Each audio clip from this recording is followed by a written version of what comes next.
नमस्कार, स्वागत है आपका हमारे विशेष कार्यक्रम आपके सितारे में। मैं हूं आपके साथ अमन किल। राशियों में मौजूद ग्रह नक्षत्र सितारों के प्रभाव के बारे में जानना हर व्यक्ति के लिए जरूरी है। तभी तो हम आपके सितारे में लाते हैं आपकी हर जिज्ञासा, परेशानी का समाधान, बताते हैं आपके सितारों की चाल और दिन का हाल। साथ ही आचार्य जी बताते हैं एक खास महामंत्र। आज आचार्य जी बताएंगे मिर्गी रोग से मुक्ति हेतु और स्मृति, बुद्धि, ज्ञान आदि बढ़ाने के लिए मंत्र। तो देर कैसी, शुरू करते हैं आज का आपके सितारे। क्या आप जानते हैं मिर्गी रोग से मुक्ति प्रदान करने वाला और बुद्धि बढ़ाने वाला चमत्कारी शिव मंत्र? तो जानिए पंडित वैभवनाथ शर्मा से दक्षिणामूर्ति शिव साधना का मंत्र। आपके सितारे में आप अपनी हर परेशानी का हल प्राप्त कर सकते हैं और अपने सवाल पूछ सकते हैं। स्टूडियो में साथ देने के लिए मौजूद हैं विश्वविख्यात ज्योतिषाचार्य और वास्तुशास्त्री पंडित वैभवनाथ शर्मा। आचार्य जी, आपका हार्दिक स्वागत। जी नमस्कार। तो यदि आप भी अपनी कुंडली के ग्रह नक्षत्रों से परेशान हैं या कार्य, व्यापार, परिवार की चिंता कर रही है आपको परेशान, तो आप भी हमें कॉल कर सकते हैं। हमारे नंबर्स लगातार आपकी टीवी स्क्रीन पर फ्लैश किए जा रहे हैं। आप हमसे सीधी बात कर सकते हैं। हमारा टोल फ्री नंबर है 180010263003। आप इस नंबर पर मुफ्त में कॉल करें। इसके अलावा आप हमें हमारे लैंडलाइन नंबर्स 012046463332 और 012046463327 पर भी कॉल करके हमसे सीधी बात कर सकते हैं। चलिए सबसे पहले आचार्य जी से जानते हैं आज का पंचांग। जी आज का पंचांग इस प्रकार है। विक्रम संवत 2070 श्रावण मास चल रहा है और आज की जो तिथि है वो है कृष्ण पक्ष की अमावस्या तिथि। मंगलवार का दिन है, नक्षत्र है पुष्य, योग है सिद्ध और करण है चतुष्पाद। चलिए बात करेंगे 12 राशियों की। सबसे पहले जानेंगे मेष राशि वालों के दिन का हाल। मेष राशि वाले जातक लोगों के लिए यदि आज आपने जीवन की यथार्थ समस्याओं से मुंह मोड़ा तो पिछले दिनों का किया गया आपका बुद्धि विलास बहुत बड़े आक्षेप लेकर के आने वाला है। यानी आपने जो भी बौद्धिक कार्य किए थे, जो भी मेहनत और परिश्रम किया था और उसके बाद आज आप अपनी जिम्मेदारियों से मुंह मोड़ते हैं, तो आज आपके लिए बहुत बड़े आरोप प्रत्यारोप की स्थिति आपके सामने आ सकती है। गृह कलह भी हो सकता है, तरह तरह के आक्षेप सहने पड़ेंगे, यात्राएं आज आपको करनी पड़ सकती हैं, बहुत अधिक व्यय होगा और बहुत साहस करके व्यवसाय क्षेत्र में एक नया रास्ता तलाशने का आपको प्रयास आज करना पड़ सकता है। आज की तिथि में आपको भगवान श्री हनुमान की आराधना करनी चाहिए। हनुमान जी को लाल पुष्प, चमेली का तेल, चांदी का वर्क और अनार का एक फल अर्पित करना आपके लिए सर्वोत्तम होगा। किसी गरीब व्यक्ति का अनादर ना करें। चलिए अब जानते हैं वृषभ राशि वालों के लिए आज क्या कुछ खास रहने वाला है। वृषभ राशि वाले जातक लोगों के लिए परिवार या पत्नी से चले आ रहे पुराने विवादों का हल निकल सकता है। मित्रों के बीच चली आ रही गलतफहमियां भी समाप्त होने वाली हैं। कुल मिलाकर के आज का दिन आपके लिए अच्छा रहेगा। आज ठंड से बच करके रहना चाहिए। ठंड का जो प्रभाव है, मौसम में जो बदलाव हो रहा है, वो आपके स्वास्थ्य को प्रभावित कर सकता है, तो ठंडी चीज़ों के सेवन करने से भी आप बचें, अन्यथा इसका प्रभाव आपके स्वास्थ्य पर बहुत विपरीत पड़ेगा। भगवान शिव पर लाल चंदन का लेप करना तथा लाल चंदन शिव मंदिर में दान करना आपके लिए आज की तिथि में सर्वोत्तम है। किसी भी प्रकार से अपने उत्साह में, आत्मविश्वास में कमी मत होने दीजिए। चलिए बात करेंगे मिथुन राशि वालों की, जानेंगे कैसा रहेगा उनका आज का दिन। मिथुन राशि वाले जातक लोगों के लिए, व्यापारी बंधु के लिए बहुत अच्छा समय हो सकता है। आपकी आर्थिक स्थिति ठीक रहने वाली है। आपके अपने भाई बहनों से वैचारिक मतभेद थोड़े से हो सकते हैं। घर के वरिष्ठ लोगों की मदद से सब कुछ ठीक हो जाएगा। त्वचा संबंधी कोई रोग आपको आज परेशान कर सकता है, प्रभावित कर सकता है। माता के स्वास्थ्य को लेकर के कुछ चिंता बनी रहने वाली है। ओम गोपालाय उत्तर ध्वजाय नमः का 108 बार जाप कर लेना, अर्थात एक माला जाप करना आपके लिए सर्वोत्तम होगा। धन का बहुत ज्यादा व्यय करने से आपको बचना चाहिए। कर्क राशि वालों का आज का दिन कैसा रहेगा, आइए जानते हैं। कर्क राशि वाले जातक लोगों के लिए आज का दिन, आज का समय आपके लिए बहुत ही विशेष है। आप भूमि संबंधी कार्य में रुचि लेंगे। प्रोफेशनल लाइफ, नौकरी और धन संबंधित कार्यों में लाभ प्राप्ति के योग बन रहे हैं। कोई रिश्तेदार आपसे मिलने आ सकता है। क्रोध आपको विशेष तौर पर आज प्रभावित करने वाला है। जीवन साथी के स्वास्थ्य संबंधी चिंताएं हो सकती हैं। आज की तिथि में आपको क्रोध को नियंत्रित रखना चाहिए। चावल उबाल करके उसमें थोड़ी सी देसी घी और कुछ मीठा, चीनी या फिर मिश्री मिला करके पशु पक्षी को यदि आप देते हैं तो आपको बहुत अच्छा लाभ मिलेगा। आज की तिथि, आज का दिन बहुत ही विशेष है। समय को यूं ही व्यर्थ न जाने दें। चलिए अब जानते हैं सिंह राशि वालों के दिन का हाल। सिंह राशि वाले जातक लोगों के लिए आज की परिस्थिति आपके लिए पिता से कुछ विरोध और उसके साथ साथ वाहन संबंधी किसी असुविधा का संकेत करती है। पिता के लिए कुछ असुविधाजनक समय के संकेत हैं, फिर भी दिन शुभ परिणामों वाला रहने वाला है। जो काम असंभव थे अब वह आसान हो जाएंगे। मित्रों के लिए यह समय कसौटी भरा रहेगा। आपके दोस्त मित्र जो है वो आपको परखना चाहेंगे, बार बार आपके कॉन्टैक्ट्स को चेक करना चाहेंगे, आपके भावना को चेक करना चाहेंगे, तो आपको उनके साथ सहयोग करना चाहिए। गाय को 2 रोटी पर सरसों का तेल लगा करके गुड़ के साथ यदि आप देते हैं तो आज की तिथि का बहुत अच्छा लाभ उठा सकते हैं। बहुत ज़्यादा उत्सुकता, बहुत ज़्यादा अधीरता किसी काम को करने के लिए ठीक नहीं है। चलिए अब जानते हैं कन्या राशि वालों के लिए आज क्या कुछ खास है। कन्या राशि वाले जातक लोगों के लिए काम को नजरअंदाज करने पर आपकी समस्या बढ़ सकती है। यदि आप इन दिनों जन्म स्थान के आसपास स्थानांतरण या भ्रमण की कोशिश कर रहे हैं तो आपको असफलता मिल सकती है। आज की तिथि में आज का जो दिन है वो संतान के लिए शुभ फलदायी होगा और आर्थिक लाभ भी आपको मिलने वाला है। मित्रता का परीक्षण होगा। आज आप अत्यधिक श्रम कर सकेंगे, ऐसी स्थिति दिखाई देती है। घर में बुजुर्ग महिलाओं का सम्मान करना चाहिए। दिनचर्या आरंभ करने से पहले उनका चरण स्पर्श करके आशीर्वाद लें, फिर अपने काम पे जाएं, बहुत अच्छा लाभ मिलेगा। यदि आपका स्वास्थ्य जरा सा भी प्रभावित है तो खराब स्वास्थ्य को नजरअंदाज मत करिए। रामपुर से प्रीति हमारे साथ जुड़ी है। प्रीति अपना सवाल पूछिए, साथ ही अपनी डिटेल बताइए। पंडित जी नमस्कार। मेरा जी, नाम नमस्कार। मेरे जन्म सन है 1993 और मेरा जन्म स्थान है रामपुर। और क्या कहते हैं समय नहीं पता है। मेरी परेशानी ये है, क्या कहते हैं मेरी शादी कब तक होगी, और घर वाले बिल्कुल शादी के बारे में सोचते नहीं हैंगे।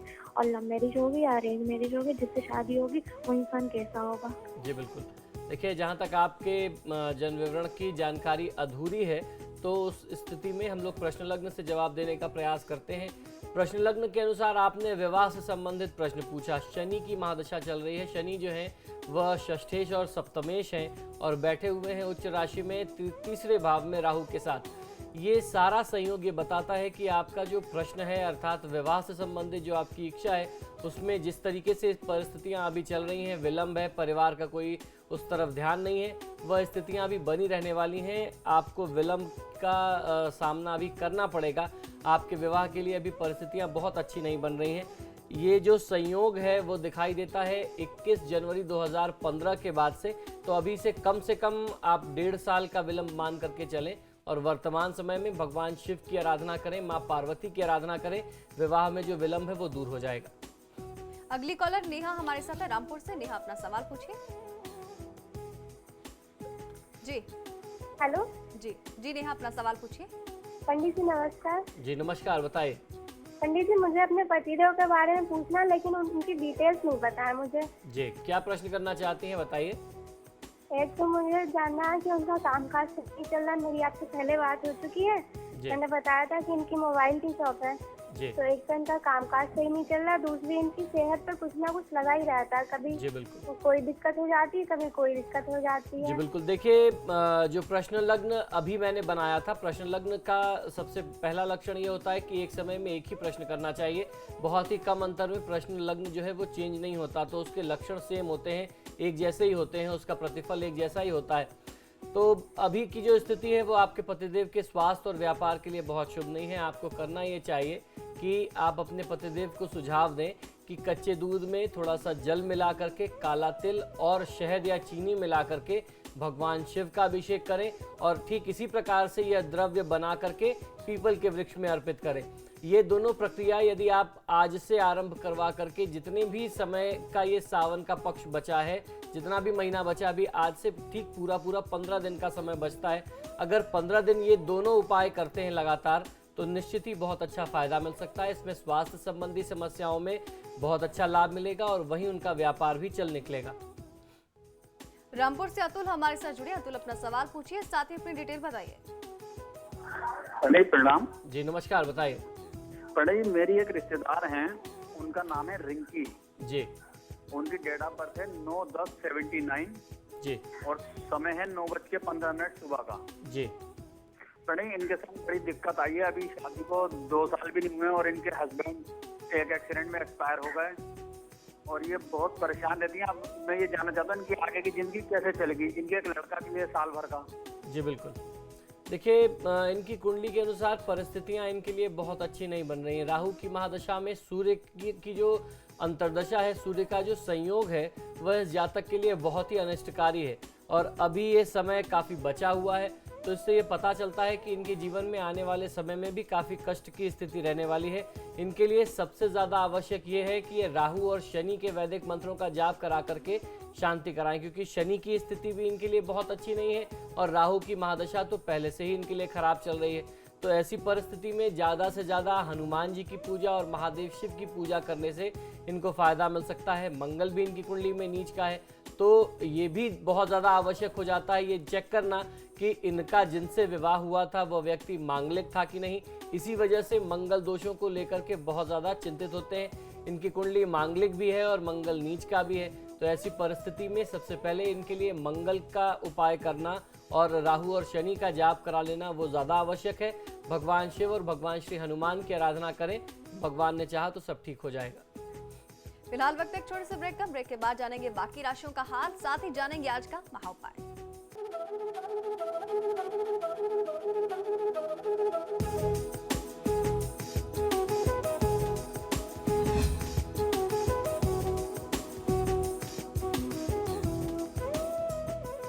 ब्रेक के बाद आपका स्वागत है। चलिए आगे बढ़ते हैं, अब जानते हैं तुला राशि वालों के दिन का हाल।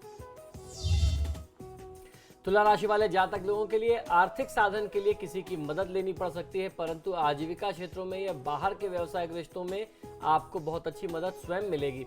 दाम्पत्य संबंधों में या प्रेम संबंधों में सावधानी बरतनी चाहिए। थोड़ी सावधानी से ही काम आपका सही हो जाएगा, ठीक हो जाएगा। व्यापार के मामले में आज आप सफल रहने वाले हैं। अपने गुरु का चरण स्पर्श करके आशीर्वाद लेना चाहिए। कार्य की रुकावट से बहुत ज्यादा तनाव नहीं लेना चाहिए, बहुत ज्यादा परेशान व्यथित नहीं होना चाहिए। चलिए अब जानते हैं वृश्चिक राशि वालों का आज का दिन कैसा रहेगा। वृश्चिक राशि वाले जातक लोगों के लिए दाम्पत्य जीवन सुख में रहेगा। मित्रों व अपने साथी से पूरा सहयोग आज आपको मिलने वाला है। पुराना रोग फिर से आपको प्रभावित करेगा। व्यसनों का त्याग करना चाहिए, तभी आप स्वस्थ रह सकेंगे और अच्छे स्वास्थ्य का लाभ ले सकेंगे। बच्चों के स्वास्थ्य का भी आज आपको विशेष ध्यान रखना चाहिए। किसी विशेष कार्य में भाग्य का पूर्ण सहयोग आज आपको नहीं मिल पाएगा। हो सकता है वह काम कहीं बहुत महत्वपूर्ण स्थान पर जाकर के प्रभावित हो जाए, कुछ समय के लिए बाधित हो जाए। अपने हाथों से गाय और पक्षियों को आज के दिन आपको भोजन कराना चाहिए, खासतौर पर चावल खिलाएंगे तो बहुत अच्छा लाभ मिलेगा। निवेश के लिए आज का दिन बहुत अच्छा नहीं है, तो इन्वेस्टमेंट से थोड़ा सा दूर रहिए। चलिए बात करेंगे धनु राशि वालों की, जानेंगे कैसा रहेगा उनका आज का दिन। धनु राशि वाले जातक लोगों के लिए आज आपका पराक्रम बढ़ने के कारण आप अपने कार्यक्षेत्र में आज सब काम आसानी से कर सकते हैं। व्यापारियों के लिए आज का दिन बहुत अधिक लाभदायी नहीं रहने वाला है। परिवार के साथ प्रसन्नता का माहौल बनेगा। जीवन साथी के साथ अनुकूल संबंध स्थापित होंगे। आप सभी परिजनों के साथ मिलकर के आज अच्छा एक समय व्यतीत कर सकते हैं। सूती लाल कपड़े में थोड़ी सी सौंफ बांध करके अपने शयन कक्ष में या किसी ऐसी जगह पे रखना जहां बहुत ज्यादा नकारात्मकता है, उससे आपको बहुत अच्छा लाभ मिलेगा, आपको बहुत अच्छा सपोर्ट मिलेगा, मानसिक सुख और शांति मिलेगी। कार्य में अवरोध आने से मन को निराश न करें। चलिए अब जानते हैं मकर राशि वालों के दिन का हाल। मकर राशि वाले जातक लोगों को, भाई बंधुओं को कुछ मानसिक चिंताएं आज परेशान कर सकती हैं। आजीविका के क्षेत्र को लेकर के आज आप परेशान और चिंतित रहेंगे। प्रयास करने से आय भी बढ़ेगी और कहीं अच्छा व्यय होने की संभावना भी बन रही है। अपनी स्थिति को बनाए रखना बड़ा मुश्किल हो जाएगा तथा वैवाहिक संबंध भी तनावग्रस्त रह सकते हैं। लाल चंदन का तिलक मस्तक पर धारण करना और हनुमान जी की आराधना करना आज की तिथि में आपके लिए बहुत अच्छा लाभ लेकर के आएगा। किसी के बारे में कोई पहले से धारणा न बना करके रखें। हो सकता है कि आपको जो जानकारी हो वो कहीं ना कहीं गलत हो। चलिए अब जानेंगे कुंभ राशि वालों के लिए आज क्या कुछ खास रहने वाला है। कुंभ राशि वाले जातक लोगों के लिए परिवार के मामले में पुराने वाद विवाद की स्थिति जो है वो पूरी तरीके से बनी रहने वाली है, जिसके शीघ्र सुलझने की कोई उम्मीद नहीं दिखती। जिस तरीके से मामला चल रहा था वैसे ही चलेगा। धन की प्राप्ति तो होगी, लेकिन उसके साथ साथ निवेश व उसके उचित उपयोग के लिए व्यावसायिक सेवाएं भी आपको लेनी पड़ सकती हैं। इस समय पिता के स्वास्थ्य का विशेष ध्यान आपको रखना चाहिए। आपके स्वभाव में, अपने स्वभाव में बहुत ज़्यादा तीव्रता रहने वाली, यानी क्रोध बहुत आएगा। बात बात पर आप जो है गुस्से में आ जाएंगे। हनुमान मंदिर में जाकर के हनुमान जी की पूजा आराधना करना, लाल चंदन अर्पित करना बहुत अच्छा फायदा दे सकता है। रुपए पैसे के लेन देन में आज आपको थोड़ा सचेत रहना चाहिए। चलिए अब जानते हैं मीन राशि वालों के दिन का हाल। मीन राशि वाले जातक लोगों के लिए यदि आप कुछ नया कार्य प्रारंभ करना चाहते हैं तो इस समय आपके लिए बहुत ही सर्वोत्तम अवसर है आपके पास। आपकी प्रतिष्ठा और व्यक्तित्व के लिए ये बहुत ही अच्छा हो सकता है। ऐसे काम ज्यादा फलदायी सिद्ध होंगे। आपके कारोबार और ओहदे में भी बदलाव की स्थिति दिखाई देती है। लोगों की नजर जो है, पहली नजर भी आपके लिए बदल जाया करेगी। यदि आप किसी मकान या वाहन आदि का सौदा करना चाहते हैं तो आज का दिन जो है वो भूमि भवन वाहन आदि के सुख प्राप्ति के लिए बहुत ही शुभ है। ओम कवचिने नमः मंत्र का 108 बार जाप कर लेना आपके लिए सर्वोत्तम होगा। बहुत ज्यादा कड़वा बोल मत बोलिए। चलिए अब जानते हैं आज का महा उपाय। जी, आज का महा उपाय एक ऐसा उपाय है जिससे अक्सर लोगों को ग्रसित देखा गया है। अपस्मार अर्थात एपिलेप्सी अथवा मिर्गी रोग जिसे कहते हैं, उससे मुक्ति हेतु एक बहुत ही चमत्कारी मंत्र मैं बता रहा हूं। और ये मंत्र जो है, इस मंत्र का जाप ऐसा नहीं कि जो लोग इस रोग से ग्रस्त हैं सिर्फ वही उसका लाभ ले सकते हैं। जिन लोगों की स्मृति कमजोर हो, बुद्धि बहुत ज्यादा तीव्र ना हो, बहुत ज्यादा आपके जो ज्ञान चक्षु हैं वो खुले ना हो, ज्ञान बढ़ाने के लिए, बुद्धि को, स्मृति को तीव्र करने के लिए, आपके IQ को बढ़ाने के लिए बहुत ही चमत्कारी मंत्र है ये। इस ऐसी स्थिति में दक्षिणामूर्ति शिव जी की साधना करनी चाहिए और उनके मंत्र का जाप करना चाहिए। तो सबसे पहले बात कर लेते हैं दक्षिणामूर्ति शिव का मंत्र कौन सा है। ओम नमो भगवते दक्षिणामूर्तये महामेदाम प्रयक्षाम प्रयक्ष स्वाहा। ये जो मंत्र है दक्षिणामूर्ति शिव का जो वास माना जाता है वह वट वृक्ष में माना जाता है। तो यदि इस मंत्र का जाप आप वट वृक्ष के आसपास करें या उसके नीचे बैठ करके उसकी छाया में करें, संध्या काल के समय में जाप करें, तो ऐसी स्थिति में आपकी ये साधना संपूर्ण होती है। ये साधना आपको बहुत अच्छा लाभ देती है। तो आपके लिए बहुत ज़्यादा फलकारी होगा कि आप वट वृक्ष के आसपास इस मंत्र का जाप करें। जिन लोगों को चीज़ें याद ना रहती हों, स्मृति बहुत कमज़ोर हो, तो आयु के साथ कोई ऐसी समस्या हो या छोटा बच्चा है उसको बहुत प्रयास करने के बावजूद भी बहुत अच्छे परिणाम नहीं आते परीक्षा में, इस मंत्र का जाप कर लेना बहुत अच्छा लाभ देता है। तो ये था आज का महा उपाय। आचार्य जी, आप स्टूडियो में आए, आपका बहुत बहुत शुक्रिया। जय महाकाल। आपके सितारे में आज के लिए बस इतना ही। कल फिर होगी मुलाकात, तब तक के लिए नमस्कार।